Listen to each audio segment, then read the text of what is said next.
Les journaux étaient bourrés de rumeurs expliquant qu'il était mort à cause d'une malédiction, un châtiment pour avoir perturbé le repos du pharaon.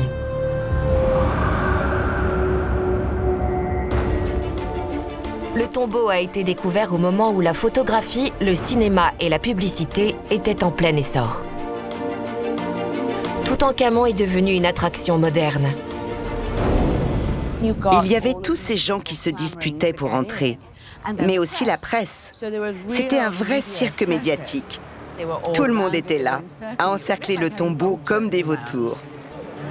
C'était exceptionnel de donner des droits exclusifs à ce journal. Personne n'avait jamais fait une telle découverte. Et donc c'était tout nouveau de faire ça en archéologie, parce qu'il n'y avait jamais eu un tel intérêt de la presse. Évidemment, les autres médias étaient très furieux. Un des journalistes rejetés de cette histoire exclusive s'appelait Arthur Weigall. Weigall a commencé sa carrière comme archéologue et a travaillé aux côtés d'Howard Carter. Mais au moment où Carter est devenu célèbre, Weigall gagnait sa vie comme journaliste. Il n'a jamais été aussi bon archéologue que Carter. Et Howard a fini par faire cette découverte. Arthur Weigall grinçait des dents. Il est journaliste, donc il veut vendre des journaux. Inventons une légende. Oh, si Carnarvon entre dedans, je ne lui donne que 6 semaines à vivre. Cette prophétie va finir par hanter les personnes impliquées dans la découverte, mais aussi rendre le tombeau de Toutankhamon célèbre pour autre chose que ses trésors.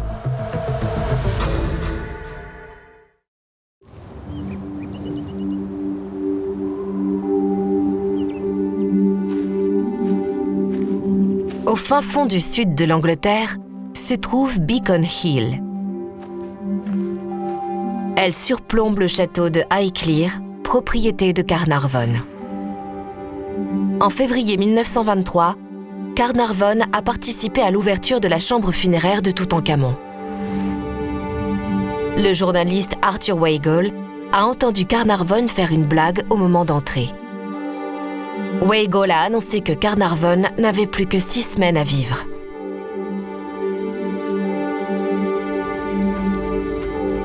Six semaines plus tard, Carnarvon était mort.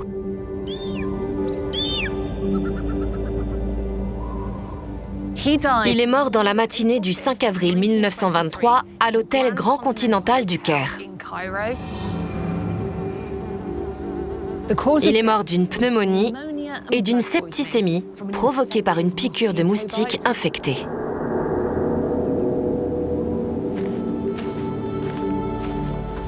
En quelques jours, des histoires ont vu le jour dans la presse, suggérant que la mort de Carnarvon avait une cause bien plus funeste.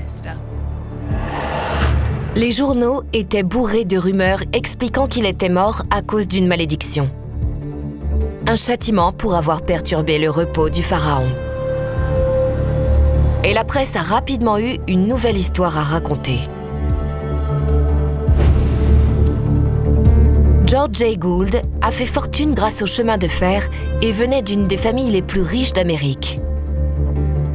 Comme beaucoup de super riches, Gould aimait naviguer et voyager.